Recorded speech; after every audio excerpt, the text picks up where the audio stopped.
NFO അല്ലെങ്കിൽ new fund offer എന്ന് പറയും.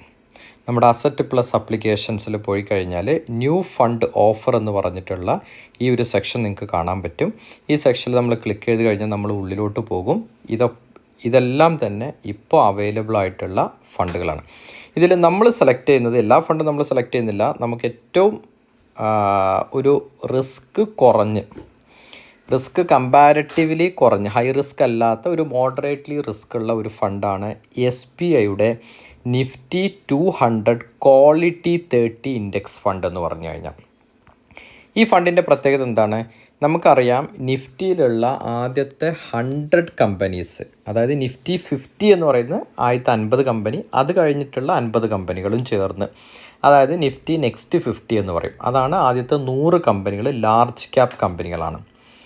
അത് കഴിഞ്ഞാൽ 100 കമ്പനി കഴിഞ്ഞാൽ 101 മുതൽ 250 വരെ വരുന്ന, 249 അല്ല 250 വരെ വരുന്ന കമ്പനികളെ മിഡ് ക്യാപ്പ് എന്ന് പറയും.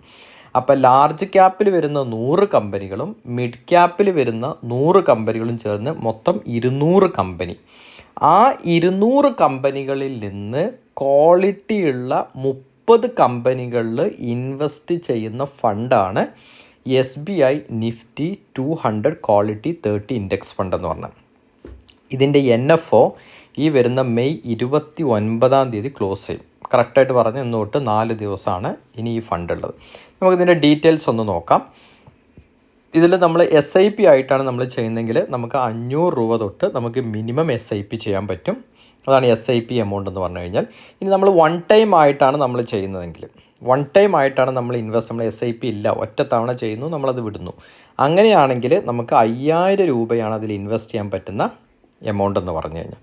ഇനി ഇത് ക്ലോസ് ചെയ്യാൻ 4 ദിവസമല്ല, ഞാൻ നേരത്തെ പറഞ്ഞാൽ 3 ദിവസമുണ്ട്, 3 ദിവസമേ ഉള്ളൂ. അതായത് മെയ് 29 ഇത് ക്ലോസ് ചെയ്യും. ഇതിൽ 3 ഫണ്ട് ഓപ്ഷൻ ഉണ്ട്. നമ്മൾ ഗ്രോത്ത് ഓറിയൻറ്റഡ് ഫണ്ടാണ് എടുക്കുന്നതെങ്കിലാണ് നമ്മൾ ഫസ്റ്റത്തെ ഈ ഓപ്ഷനാണ് നമ്മൾ എടുക്കുന്നത്, ഗ്രോത്ത് ഫണ്ട്. ഇതിൽ ക്ലിക്ക് ചെയ്യുന്നു. SIP ചെയ്യുന്നവർക്ക് SIP ചെയ്യാം, വൺ ടൈം ചെയ്യുന്നവർക്ക് വൺ ടൈം ആയിട്ട് ഇതിൽ ഇൻവെസ്റ്റ് ചെയ്യാം. ഞാനിപ്പോൾ ഒരു വൺ ടൈം ഇൻവെസ്റ്റ്മെൻ്റ് ആണ് ചെയ്യുന്നതെങ്കിൽ വൺ ടൈം എന്ന് കൊടുക്കുന്നു. ഞാനൊരു 10000 രൂപയാണ് ഇൻവെസ്റ്റ് ചെയ്യുമെങ്കിൽ ഇവിടെ 10000 എന്ന് ടൈപ്പ് ചെയ്യുന്നു, ഇൻവെസ്റ്റ് നൗ എന്ന് കൊടുക്കുന്നു. ഇൻവെസ്റ്റ് നൗ എന്ന് കൊടുത്താൽ ഞാനിത് ഓൾറെഡി ആഡ് ചെയ്തായിരുന്നു, അതുകൊണ്ട് ഞാൻ ഒന്ന് ഡിലീറ്റ് ചെയ്യുന്നു, കാരണം എനിക്ക് ഒന്ന് മതി. അതുകൊണ്ട് 10000 രൂപ ഞാൻ ഇവിടെ എൻ്റെ ലിങ്ക് ചെയ്തിട്ടുള്ള ബാങ്ക് അക്കൗണ്ടാണ്. നമുക്ക് 2 രീതിയിൽ ഇതിൽ പേയ്മെൻറ്റ് ചെയ്യാം. UPI പേയ്മെൻറ്റും ചെയ്യാം, അല്ലെങ്കിൽ ഇൻ്റർനെറ്റ് ബാങ്കിങ് ചെയ്യാം.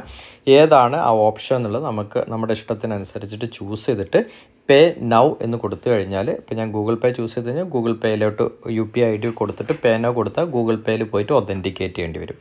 ഇൻ്റർനെറ്റ് ബാങ്കിങ് വഴിയാണെങ്കിലും നമുക്ക് യൂസർ ID പാസ്വേഡ് OTP എല്ലാം അടിച്ചുകൊണ്ട് ഇൻവെസ്റ്റ് ചെയ്യാൻ പറ്റും. ഇത് ഒരു കമ്പാരിറ്റീവ്ലി ഒരു റിസ്ക് കുറഞ്ഞിട്ടുള്ള ഒരു ഫണ്ടായിട്ടാണ് ഉള്ളത്. ഈ ഫണ്ട് ഒരു ഡിസ്ക്ലെയിമർ പോലെ പറയുകയാണ്, ഇതൊരിക്കലും ഒരു ഇൻവെസ്റ്റ്മെൻറ്റ് അഡ്വൈസ് അല്ല. ഒരു നല്ല ഫണ്ട് വന്നു, ഒരു ന്യൂ ഫണ്ട് ഓഫറായിട്ട് വന്നു, അത് നിങ്ങളെ പരിചയപ്പെടുത്തുന്നു. നിങ്ങളുടെ ഫിനാൻഷ്യൽ എക്സ്പേർട്ടുമായിട്ട് നിങ്ങൾ കൺസൾട്ട് ചെയ്തിട്ട് ഇൻവെസ്റ്റ്മെൻറ്റ് ഡിസിഷൻസ് എല്ലാം എടുക്കുക. ഇതൊരു ഇൻവെസ്റ്റ്മെൻറ്റ് അഡ്വൈസ് അല്ല. ഞാനൊരു SEBI AFMI registered mutual fund ഡിസ്ട്രിബ്യൂട്ടറാണ്. സോ നിങ്ങൾക്ക് ഈ ആപ്പ് ഉപയോഗിച്ച്, എൻ്റെ ആപ്പ് ഉപയോഗിച്ച്, അസറ്റ് പ്ലസ് എന്ന് പറയുന്ന ഈ ആപ്പ് ഉപയോഗിച്ച് നിങ്ങൾക്ക് ഇൻവെസ്റ്റ് ചെയ്യാം. നിങ്ങൾക്ക് വേണ്ട അക്കൗണ്ട് ഓപ്പൺ ചെയ്യാനുള്ള സപ്പോർട്ടും, നിങ്ങളുടെ ഫൈനാൻഷ്യൽ ആയിട്ടുള്ള ഏതൊക്കെ മ്യൂച്വൽ ഫണ്ടാണ് സെലക്ട് ചെയ്യേണ്ടത്, ഇനിയിപ്പം ഇതല്ല നിങ്ങൾക്ക് വേറെ മ്യൂച്വൽ ഫണ്ടുകളൊക്കെ ഇൻട്രസ്റ്റ് ഉണ്ടെങ്കിൽ അതൊക്കെ സെലക്ട് ചെയ്യാനും ഏതാണെന്നുള്ളത് ചൂസ് ചെയ്യാനുള്ള ഓപ്ഷൻസും ആ ഗൈഡൻസും ഞാൻ തരും. അത് ഈ അസറ്റ് പ്ലസ് എന്ന് പറയുന്ന ഈ ആപ്പ് വഴി, ഞാനിതിൻ്റെ ഡിസ്ക്രിപ്ഷനിൽ അതിൻ്റെ ലിങ്ക് കൊടുക്കാം. ആ ലിങ്ക് വഴി ജോയിൻ ചെയ്യുന്ന നമ്മുടെ ക്ലയൻസിന് നമ്മൾ അവരുടെ സപ്പോർട്ട് ചെയ്യുന്നു എന്നുള്ളതാണ്. ഓക്കെ, അപ്പോൾ എന്തെങ്കിലും സംശയങ്ങളുണ്ടെങ്കിൽ നമ്മുടെ വാട്സപ്പ് നമ്പർ ഉണ്ട്, അത് നിങ്ങൾക്ക് ചാറ്റ് ചെയ്തിട്ട് ചോദിക്കാം. അക്കൗണ്ട് ഓപ്പണിങ്ങിന് ചാർജസ് ഇല്ല, അക്കൗണ്ട് മെയിൻറ്റെയിൻ ചെയ്യുന്നതിനും ചാർജസ് ഇല്ല. ഓക്കെ, അപ്പോൾ ഇനി അടുത്ത ഒരു വീഡിയോയിൽ അടുത്തൊരു ഇൻഫർമേഷനായിട്ട് കാണാം. അതുവരേക്കും എല്ലാവർക്കും thank you for watching the video.